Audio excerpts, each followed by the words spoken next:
नमस्कार, मैं हूं शुभम शंकरधर। आप देख रहे हैं मनी 9। स्वागत है आपका मनी 9 के स्पेशल शो गोल्ड सेंट्रल में। देश में त्योहारों का सीजन चल रहा है। अगले हफ्ते धनतेरस दिवाली है। ये मौका है सोना खरीदने के लिए सबसे अच्छा, ऐसा माना जाता है।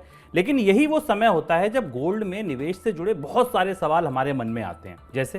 जैसे क्या ये सोना खरीदने का सही समय है या नहीं, दिवाली के आसपास सोने की कीमतें चढ़ेंगी या नहीं चढ़ेंगी, सोना खरीदें तो कौन सा खरीदें, फिजिकल फॉर्म में खरीदें या डिजिटल फॉर्म में खरीदें, डिजिटल फॉर्म में खरीदें तो कौन सा खरीदें, बॉन्ड खरीदें कि ईटीएफ खरीदें, म्यूचुअल फंड में पैसा डालें या डिजिटल गोल्ड खरीदें, क्या खरीदें क्या नहीं खरीदें, क्या चलेगा क्या नहीं चलेगा, ये तमाम सवालों के जवाब आज आपको इस गोल्ड सेंटर में मिल जाएंगे। और आपकी शंकाओं के समाधान के लिए आज हम लेकर आए हैं बेहद खास गेस्ट को। हमारे गेस्ट हैं आईसीआईसीआई प्रूडेंशियल के senior fund manager Manish Banthia ji. Manish ji, बहुत स्वागत है आपका। धन्यवाद।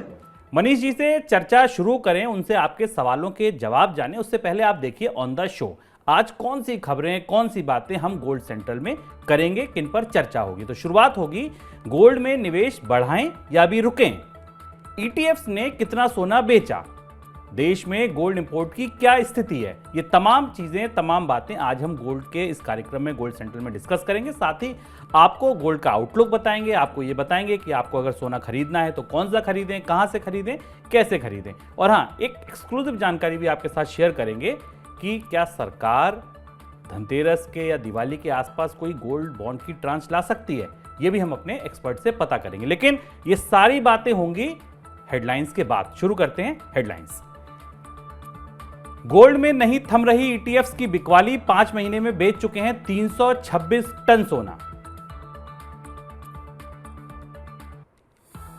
प्लेटिनम के नाम पर हो रहा था गोल्ड का आयात, प्लेटिनम पर कम इंपोर्ट ड्यूटी का फायदा उठा रहे थे इंपोर्टर्स। अब सरकार ने प्लेटिनम पर भी बढ़ाया आयात शुल्क।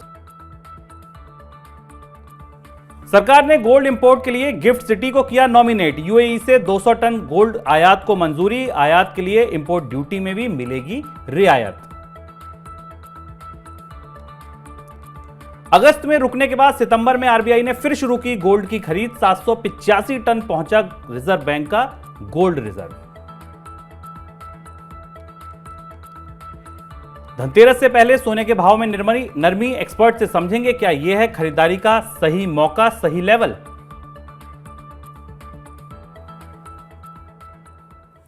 गोल्ड सेंटर की शुरुआत करें उससे पहले देखिए आप एक स्पेशल रिपोर्ट। ये स्पेशल रिपोर्ट मनोज कुमार ने लिखी और ये स्पेशल रिपोर्ट आपको बता रही है कि दुनिया भर में केंद्रीय बैंक और ईटीएफ इस समय सोने में क्या रणनीति अपना रहे हैं। गोल्ड के वैश्विक बाजार में बड़े खरीदार एक्टिव नहीं दिख रहे।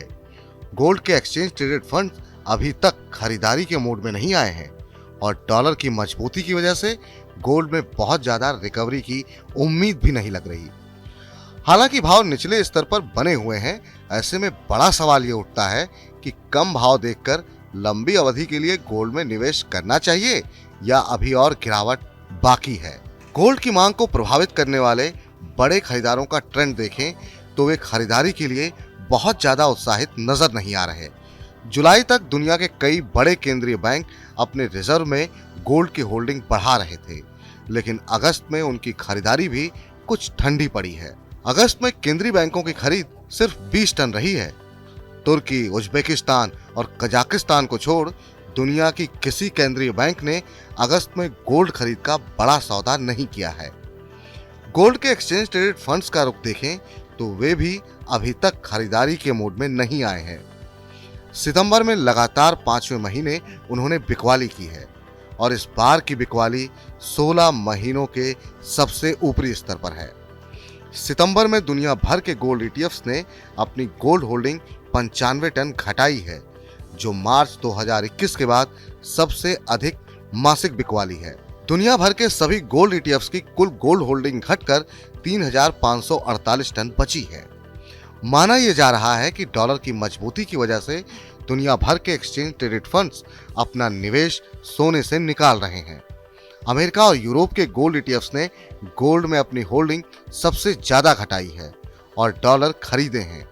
हो सकता है कि डॉलर में नरमी आने पर ये ईटीएफ गोल्ड में फिर से होल्डिंग बढ़ाएं, लेकिन जानकार निकट भविष्य में ऐसी कोई वजह नहीं देख रहे जिससे डॉलर में नरमी आए।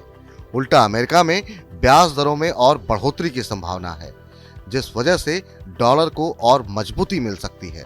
ट्रस्ट लाइन के एक्सपर्ट राजीव कपूर का मानना है कि अमेरिका में ब्याज दरों में और बढ़ोतरी पर डॉलर इंडेक्स 117 का स्तर भी छू सकता है। वैश्विक मंदी की आशंका और दुनिया भर में महंगाई के बावजूद डॉलर की तेजी ही है जिसने गोल्ड की चमक फीकी की हुई है, लेकिन गोल्ड को सुरक्षित निवेश का सबसे बेहतर विकल्प समझा जाता है। ऐसे में देखना होगा कि आगे चलकर ये डॉलर में जा रहे निवेश को अपनी तरफ खींचेगा या नहीं। मनी 9 के लिए मनोज कुमार। इस रिपोर्ट में हमने बताया कि दुनिया के सभी गोल्ड ईटीएफ की कुल गोल्ड होल्डिंग देखें तो सितंबर के दौरान 95 टन की कमी आई है। उसमें 5 महीने में गोल्ड ईटीएफ की होल्डिंग लगातार घट रही है और अपने भंडार से गोल्ड बेचने में सबसे आगे अमेरिका और यूरोप के गोल्ड ईटीएफ है। लेकिन भारत इससे कुछ अलग कर रहा है। भारत के गोल्ड ईटीएफ का ट्रेंड देखें तो सितंबर में उन्होंने 400 क्विंटल सोना खरीदा है। मनीष जी, पहला सवाल आपसे, भारतीय ईटीएफ ये उल्टा ट्रेंड क्या संकेत दे रहा है? दुनिया बेच रही है, हम खरीद रहे हैं, ऐसा क्यों? लास्ट 6 महीने से क्या हो रहा है कि फेडरल रिजर्व जो यूएस का सेंट्रल बैंक है वो इंटरेस्ट रेट बढ़ा रहा है और डॉलर में काफी तेजी आ रही है। गोल्ड एक ऐसा एसेट क्लास है जिसको एंटी डॉलर बोलते हैं कि डॉलर जब अच्छा करता है तो गोल्ड के दाम में थोड़ी गिरावट आती है और जब डॉलर वीक होता है तब गोल्ड बहुत अच्छा करता है। पास में हमने देखा है 2000 से लेके 2012 तक डॉलर एक नेगेटिव टेरिटरी में था, वीक था, और गोल्ड ने 10 से 12 साल काफी अच्छा रिटर्न दिया। 2012 से 2022 तक डॉलर जनरली स्ट्रांग रहा है और हमने देखा है कि इस स्ट्रांग डॉलर के टाइम पे गोल्ड स्ट्रगल किया है।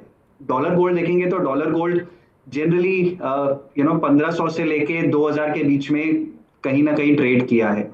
रुपए में जरूर गोल्ड में इजाफा हुआ है कारण कि रुपया डेप्रिशिएट हुआ है, लेकिन जो डॉलर पे गोल्ड को वैल्यू करते हैं गोल्ड में बहुत ज्यादा पैसे नहीं बने हैं। लेकिन ये जो 10 साल की यूएस की साइकिल है, ये 10 साल की यूएस साइकिल अभी पीक हो रही है और डॉलर का वैल्यूएशन अभी बहुत ज्यादा महंगा हो गया है। सो अगर किसी को डॉलर से डाइवर्सिफाई करना है इस समय तो गोल्ड वैल्यूएशन के हिसाब से बहुत सस्ता लग रहा है और ओवरऑल साइकिल के हिसाब से भी गोल्ड बहुत आकर्षक लग रहा है प्राइस के हिसाब से इस समय। तो मनीष जी, आगे आप भी एक बड़े फंड हाउस को रिप्रेजेंट करते हैं, आगे अगर फंड हाउस का नजरिया आपका देखें तो आप आगे भी गोल्ड की बाइंग लगातार जारी रखेंगे? हम कुछ एसेट एलोकेशन मॉडल फॉलो करते हैं। उस एसेट एलोकेशन मॉडल में हम रिलेटिव वैल्यू देखते हैं कि equity versus bond versus gold, इसकी रिलेटिव वैल्यूएशन कैसी है, और इस समय हमें गोल्ड की रिलेटिव वैल्यूएशन अगेंस्ट इक्विटी काफी अच्छी लगती है। हमारे कुछ ऐसे फंड है जैसे मल्टी एसेट फंड जहां पे हम तीनों लेते हैं, बॉन्ड भी लेते हैं, इक्विटी भी लेते हैं, गोल्ड भी लेते हैं। वहां पे अभी हम गोल्ड पे काफी बुलिश हैं और हमने अपना एलोकेशन गोल्ड पे बढ़ा दिया है। एक पोर्टफोलियो एलोकेशन अगर किसी इन्वेस्टर को देखना है और उसमें डाइवर्सिफिकेशन चाहिए तो आज के दिन जिस भाव पे अभी गोल्ड ट्रेड कर रहा है ये काफी आकर्षक भाव है इन्वेस्टर को अपने पोर्टफोलियो को डाइवर्सिफाई करने के लिए। बिल्कुल। अगर आप देखें पिछले 15 से 20 साल इक्विटी और गोल्ड, आपको मैं बोलूंगा कि इक्विटी काफी अच्छा रिटर्न दिया है, लेकिन आप अगर हिस्टोरिकल प्राइस ट्रेंड्स देखें 95 से 2020 तक में, इक्विटी और गोल्ड ये दोनों एक रेशियो में फॉल करते हैं और ऐसा समय आता है जब इक्विटी बहुत अच्छा रिटर्न देता है, एक ऐसा समय आता है जब गोल्ड बहुत अच्छा रिटर्न देता है, डिपेंडिंग कि दोनों का रेशियो कैसा है। आज के दिन इक्विटी और गोल्ड में गोल्ड का रेशियो काफी आकर्षक लग रहा है। बिल्कुल। रिपोर्ट में ईटीएफ्स के अलावा बात की गई है केंद्रीय बैंकों की तरफ से सोने की खरीद की। ये बताती है कि अगस्त के दौरान दुनिया भर के केंद्रीय बैंकों की गोल्ड खरीद सुस्त पड़ी है। भारत के केंद्रीय बैंक आरबीआई ने अगस्त में गोल्ड की खरीद नहीं की थी, लेकिन सितंबर के दौरान आरबीआई ने फिर से गोल्ड खरीदना शुरू किया। डब्ल्यूजीसी की रिपोर्ट कहती है कि सितंबर में 4 टन खरीद के साथ रिजर्व बैंक का कुल गोल्ड रिजर्व 785 टन पहुंच गया है। मनीष जी, घटते फॉरेक्स रिजर्व के बावजूद रिजर्व बैंक डॉलर बेचकर सोना खरीद रहा है, ये खरीद आपको क्या संकेत देती है, क्या इशारा करती है? अगर आप रिजर्व बैंक या कोई भी सेंट्रल बैंक का फॉरेन एक्सचेंज रिजर्व देखेंगे तो उसमें न केवल डॉलर होता है, उनके पास यूरो एसेट्स होते हैं, उनके पास येन जो जापानीज येन है उनके एसेट्स होते हैं, यूके का जीबीपी होता है और उसके अलावा गोल्ड भी होता है। लास्ट 6 महीने में सेंट्रल बैंक्स ने काफी नुकसान किया है अपने यूरो एसेट्स पे और अपने येन एसेट्स पे। जी। जबकि आप गोल्ड देखेंगे, गोल्ड पे नुकसान कम हुआ है। एक रेंज में दूसरा ट्रेड कर रहा है। हाँ, एक रेंज में ट्रेड कर रहा है। जबकि आप यूरो देखेंगे, euro almost 15-16% financial year to date में नुकसान कर रहा है। जी येन 19% नुकसान पे है। सो सेंट्रल बैंक्स ने, जिन्होंने गोल्ड में इन्वेस्ट किया, उन्होंने उसमें स्टेबिलिटी देखी है। जी दूसरा, जिस ढंग से ग्लोबल एनवायरनमेंट चल रहा है, geopolitical environment, Russia Ukraine war चल रहा है, रशिया के जो डॉलर एसेट्स है वो यूएस ने फ्रीज कर दिए हैं। जी चाइना डाइवर्सिफाई करना चाहता है डॉलर एसेट से। सो अभी सेंट्रल बैंक्स जो हैं ये अपने पोर्टफोलियो को काफी अलग ढंग से देख रहे हैं, और जी उसमें मेरे हिसाब से गोल्ड का काफी बड़ा रोल है। बिल्कुल। सेंट्रल बैंक्स के सभी के आई थिंक जो टोटल एसेट बेस है वो कम हो रहे हैं, बिकॉज डॉलर स्ट्रेंथन हो रहा है, तो सेंट्रल बैंक्स को अपने रिजर्व करेंसी बेचना पड़ रहा है। जी लेकिन भारतीय रिजर्व बैंक फिर भी गोल्ड खरीद रहा है। ये काफी उत्तेजना की बात है। ओके। सितंबर के दौरान देश और दुनिया भर में गोल्ड का भाव घटा है, लेकिन भाव में आई कमी के बावजूद गोल्ड के आयात में गिरावट देखने को मिली है। आंकड़े बताते हैं कि सितंबर के दौरान भारत में 68 टन सोने का आयात हुआ है, जो 2021 के सितंबर में हुए आयात के मुकाबले 24% कम है। हालांकि अगस्त के मुकाबले सितंबर में आयात जरूर बढ़ा है, लेकिन अगस्त के दौरान इंपोर्ट का आंकड़ा बहुत छोटा है। मनीष जी, अक्टूबर के दौरान त्योहारी सीजन रहता है, ज्वेलरी की मांग बढ़ती है, लेकिन इसके बावजूद गोल्ड इंपोर्ट घटा है। आपको क्या लगता है कि इंडस्ट्री मान रही है कि डिमांड, अगर स्लो डाउन की बात करें या रूरल डिमांड अच्छी नहीं निकलेगी, ये एक आशंका है, इसी वजह से शायद इंपोर्ट घटा है? सो गोल्ड में दो तरह की डिमांड रहती है। एक आपकी कंजम्पशन डिमांड रहती है, जो ज्वेलरी की डिमांड रहती है, और दूसरी इन्वेस्टमेंट डिमांड रहती है। जिस तरह मैंने बताया कि लास्ट 6 महीने में फेडरल रिजर्व इंटरेस्ट रेट्स बढ़ा रहा है, जिस कारण से गोल्ड के जो सेंटीमेंट्स है आज के दिन काफी नेगेटिव हो चुके हैं, जी और उसमें जो इन्वेस्टमेंट डिमांड है वो कम हो गई है। लेकिन हमने देखा है जब सेंटीमेंट एक्सट्रीमली नेगेटिव हो जाता है, वो मार्केट का बॉटम होता है। सो हमने देखा है कि सेंटीमेंट ये जो काफी नेगेटिव हो गया है, ये काफी ऑलरेडी प्राइस में आ चुका है। इसलिए मेरे हिसाब से अभी इन्वेस्टमेंट डिमांड फिलहाल नेगेटिव है, लेकिन थोड़ा प्राइस अप्रिसिएशन आप देखेंगे तो इन्वेस्टमेंट डिमांड फिर से वापस आएगी। इसलिए मेरे हिसाब से कंजम्पशन डिमांड ठीक ठाक ही रहनी चाहिए। मुझे नहीं लगता कंजम्पशन डिमांड बहुत ज्यादा वीक रहेगी, लेकिन इन्वेस्टमेंट डिमांड अभी थोड़ी म्यूटेड है। वो मेरे हिसाब से एक पॉजिटिव सिग्नल है सेंटिमेंट के हिसाब से। बिल्कुल, कंजम्पशन की डिमांड इस त्योहारी सीजन पर अच्छी रहेगी, ये मनीष जी का मानना है। एक और खबर, सितंबर के दौरान देश में प्लेटिनम के नाम पर गोल्ड इंपोर्ट हुआ है। सितंबर तक प्लेटिनम के आयात पर 10.75 यानी कि करीब 11.25% इंपोर्ट ड्यूटी थी, जबकि गोल्ड के आयात पर 15% ड्यूटी थी। माना जा रहा है कि आयात शुल्क में इस अंतर की वजह से प्लेटिनम अलॉय के नाम पर गोल्ड का आयात हो रहा था, क्योंकि 4% प्लेटिनम और 96% गोल्ड मिलाकर उसे प्लेटिनम अलॉय घोषित किया गया था। वर्ल्ड गोल्ड काउंसिल की रिपोर्ट बताती है कि इस रास्ते देश में 27 टन गोल्ड का इंपोर्ट हुआ। हालांकि सरकार को जैसे इसकी भनक लगी, अक्टूबर में सरकार ने प्लेटिनम आयात पर इंपोर्ट ड्यूटी को बढ़ाकर 15.4% कर दिया, सोने से भी ज़्यादा कर दिया। आपको लगता है मनीष जी इंपोर्ट ड्यूटी लंबी चलेगी? इसकी एक बड़ी वजह शायद कैड के मोर्चे पर सरकार चुनौती फील कर रही है। सरकार, ऐसी खबरें भी आ रही थी कि गैर जरूरी आयात को घटाया जाएगा, तो आपको लगता है अब ये इंपोर्ट ड्यूटी लंबी चलने वाली है? ये जो इंपोर्ट ड्यूटी बढ़ाई है, आपकी बात सही है। ये भारत में ट्रेड डेफिसिट काफी बढ़ गया है। भारत का जो इंपोर्ट है वो एक्सपोर्ट से अभी काफी ज्यादा है। तेल के दाम भी ज्यादा हैं। इस कारण से भारत सरकार अभी चाहती है कि गोल्ड इंपोर्ट कम हो, जिस कारण से उन्होंने ड्यूटी बढ़ा दी है। अब आप देखेंगे कि ये जो सिचुएशन है आज के दिन में, ये इसका कारण एक और है कि अभी रशिया यूक्रेन वॉर चल रहा है, जिस कारण से सभी चीजों के दाम थोड़े से बढ़ गए हैं। एक समय आएगा जब ये सिचुएशन वापस थोड़ी ईज ऑफ होगी। उस समय चांसेस है इंडिया का ट्रेड डेफिसिट वापस नॉर्मलाइज हो जाए, और उस समय सरकार फिर से ड्यूटी कम कर दे। सो मुझे लगता है कि ये ड्यूटी जब तक ये वॉर सिचुएशन चालू रहेगी, अब कितने समय चालू रहेगी ये बोलना बहुत मुश्किल है जी, लेकिन जब तक ये वॉर सिचुएशन चालू रहेगी, ये निर्यात ड्यूटी, आपके जो इंपोर्ट ड्यूटी है, ये रहेगी। और जब ये वॉर सिचुएशन ईज ऑफ हो जाएगी, मेरे हिसाब से उस समय ड्यूटी शायद वापस नॉर्मलाइज हो जाए। बिल्कुल। तो मनीष जी का सीधा कहना है कि अंतर्राष्ट्रीय बाजार में जो सोने की कीमतों में कमी आई है, इसका फ़ायदा अगर आपको उठाना है, अगर आपके यहाँ सस्ता गोल्ड आयात होने लगे, तो उसके लिए ज़रूरी है कि ये युद्ध रुक जाए। तो आप दुआ कीजिए कि ये युद्ध जितनी जल्दी रुक जाएगा, आपको फ़ायदा मिलेगा। सरकार ने गिफ्ट सिटी को यूएई से 200 टन गोल्ड इंपोर्ट के लिए नॉमिनेट किया है। शनिवार को केंद्रीय वाणिज्य मंत्री पीयूष गोयल ने इसकी जानकारी दी है। यूएई से आयात होने वाले गोल्ड पर इंपोर्ट ड्यूटी में 1% रियायत मिल सकती है, क्योंकि इसी साल सरकार ने यूएई के साथ मुक्त व्यापार समझौता किया है और उस समझौते में 200 टन गोल्ड आयात तक इंपोर्ट ड्यूटी में 1% रियायत देने का प्रस्ताव है। सर, ये सस्ता आएगा सोना, आपको लगता है इसका असर भाव पर भी हम देखेंगे कुछ? देखिए, 1% से इतना ज्यादा फर्क नहीं पड़ता, लेकिन ये जो मार्केट क्रिएट कर रहे हैं, ट्रांसपेरेंसी क्रिएट कर रहे हैं, आई थिंक ये मार्केट को डीपन करने में काफी सहायता देगा। आज के दिन में जो गोल्ड का मार्केट है, ये जनरली जब इंपोर्ट करते हैं तो बैंक्स को अलाउड है और कुछ स्पेसिफिक बुलियन हाउसेज है उनको अलाउड है। अगर गिफ्ट सिटी में गवर्नमेंट जो कोशिश कर रही है गोल्ड का स्पॉट मार्केट क्रिएट करने के लिए, अगर वो स्पॉट मार्केट क्रिएट हो गया, तब जो इंटरनेशनल गोल्ड का मार्केट है, जो डोमेस्टिक गोल्ड का मार्केट है, ये दो एक दूसरे से फंजिबल हो जाएगा। फंजिबल मतलब आप भारत में बैठ के इंपोर्ट कर सकते हैं उस मार्केट में और आप डायरेक्टली उस मार्केट में इंपोर्ट कर सकते हैं। अगर कोई ज्वेलर है तो डायरेक्टली गिफ्ट सिटी में जाके खरीद सकता है। बिल्कुल।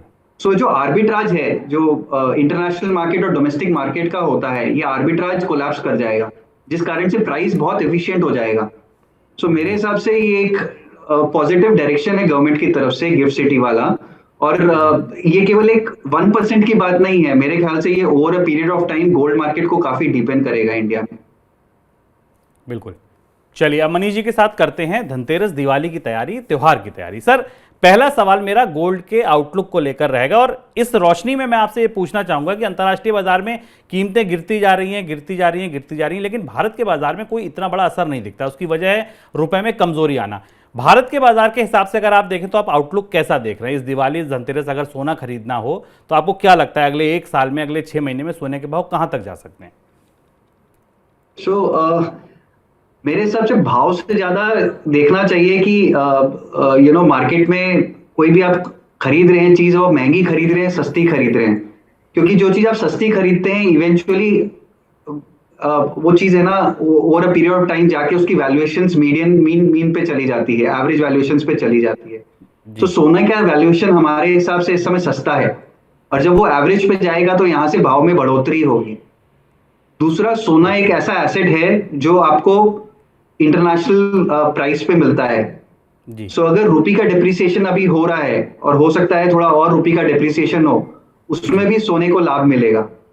और तीसरा, जिस दिन से अभी फाइनेंशियल कंडीशंस ग्लोबली बन गई है, आई थिंक जो रिस्क होता है ग्लोबल फाइनेंशियल मार्केट्स में, वो रिस्क बहुत ज्यादा बढ़ गया है। फेड रेट इंक्रीज कर रहा है और जो फाइनेंशियल मार्केट्स हैं वो बहुत ज्यादा वोलेटाइल हो गए हैं। सो वो रिस्क को हेज करने के लिए भी मेरे हिसाब से गोल्ड आपके पोर्टफोलियो में काफी अच्छा एसेट है। सो हर हिसाब से मेरे ख्याल से गोल्ड काफी आकर्षक है आज के दिन में, और इस दिवाली में, इस धनतेरस में आपके पोर्टफोलियो के लिए गोल्ड इन्वेस्टमेंट काफी अच्छा रहना चाहिए।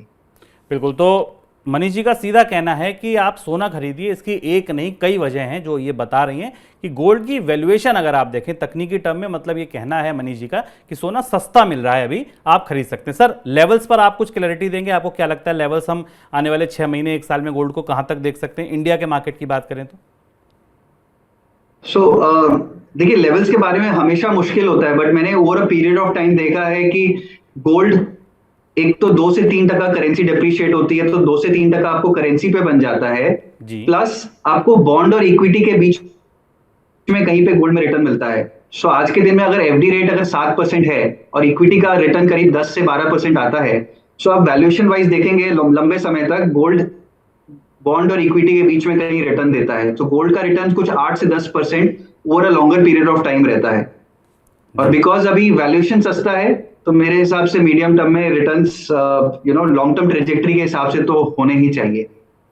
बिल्कुल। तो मनीष जी का कहना है कि 8 से 10% रिटर्न मिल सकता है, महंगाई को मात दे देगा। अगर आपके पोर्टफोलियो में जितना जरूरी आपके वित्तीय सलाहकार ने सोना बताया है तो खरीद लीजिए, सस्ता मिल रहा है। सर, अब चलिए, आपकी बात मान ली, खरीदने चल दिए, बाजार पहुंच गए, कौन सा सोना खरीदूं? फिजिकल गोल्ड खरीदूं, डिजिटल गोल्ड खरीदूं, बॉन्ड खरीदूं, ईटीएफ खरीदूं, म्यूचुअल फंड में पैसा डालूं, क्या करूं? देखिए, गोल्ड खरीदने के कई तरीके हैं। अगर आप गोल्ड ज्वेलरी के लिए खरीद रहे हैं तो आपको ऑफ कोर्स फिजिकल गोल्ड खरीदना पड़ेगा, बिकॉज आप डिजिटल गोल्ड को ज्वेलरी के लिए यूज नहीं कर सकते हैं। लेकिन अगर इन्वेस्टमेंट के लिए आप गोल्ड में पैसा डाल रहे हैं तो म्यूचुअल फंड ईटीएफ मेरे हिसाब से सबसे सही व्हीकल है।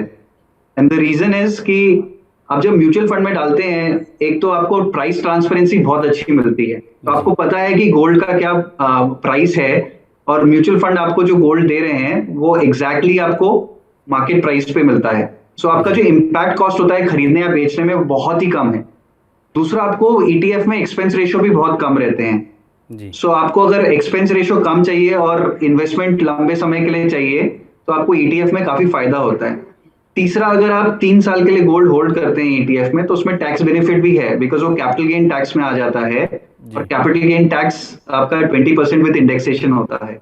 सो ईटीएफ काफी अच्छा व्हीकल है गोल्ड में इन्वेस्ट करने के लिए। गोल्ड बॉन्ड भी अच्छा ऑप्शन है, लेकिन गोल्ड बॉन्ड में लिक्विडिटी का इश्यू रहता है जनरली। सो आपको हर समय लिक्विडिटी मिलती नहीं है, जबकि आपको अगर ईटीएफ में डालना है तो बहुत लिक्विड मार्केट है। आप छोटी से छोटी क्वांटिटी खरीद सकते हैं और छोटी से छोटी क्वांटिटी बेच सकते हैं। सर, एक अहम सवाल ये कि आपने बॉन्ड का जिक्र किया, लिक्विडिटी नहीं होती, लेकिन हाँ 2.5% रिटर्न वहाँ एक्स्ट्रा मिलता है, ये हम सबको पता है। आपको क्या लगता है कि दिवाली के आसपास, धनतेरस के आसपास क्या सरकार बॉन्ड की कोई ट्रांच ला सकती है? आपको लगता है कोई नई सीरीज लॉन्च कर सकती है सरकार? आई थिंक वो पीरियोडिक लॉन्च करते रहते हैं, उनका शेड्यूल है लॉन्च करने का, हर 3 महीना या 4 महीना में एक सीरीज लॉन्च होती है। तो उस हिसाब से अगर कोई शेड्यूल है, मेरे को अभी मैंने ध्यान नहीं दिया अभी कोई शेड्यूल लॉन्च का है या नहीं है, अगर लेकिन शेड्यूल लॉन्च का है तो definitely government gold bond launch करेगी। गोल्ड बॉन्ड लॉन्च करेगी। चलिए, तो ईटीएफ मनी जी का वेट है कि अगर आपको निवेश के लिए सोना चाहिए, देखिए अगर आपको खपत के लिए चाहिए, कंजम्पशन के लिए चाहिए तो सीधी सी बात है आप गहने खरीदेंगे, लेकिन अगर आपको निवेश के लिए सोना चाहिए तो उनका कहना है कि ईटीएफ ज़्यादा बेहतर है। टैक्स के लिहाज से देख लीजिए, लिक्विडिटी के लिहाज से देख लीजिए, एग्जिट लोड एंट्री लोड के हिसाब से देख लीजिए, कई मायने में ईटीएफ पर उनका वेट ज़्यादा है। हाँ, बॉन्ड भी अच्छे हैं, लेकिन अगर ट्रांच आ जाती है, आपको लगता है कि आपको गोल्ड में निवेश करना है, तो बॉन्ड भी ईटीएफ के साथ साथ आप देख सकते हैं। फिजिकल पे उनकी नाना है अगर आप निवेश करते हैं तो। मनीष जी, बहुत बहुत शुक्रिया आपका जुड़ने के लिए, तमाम सवालों के जवाब के लिए। धन्यवाद।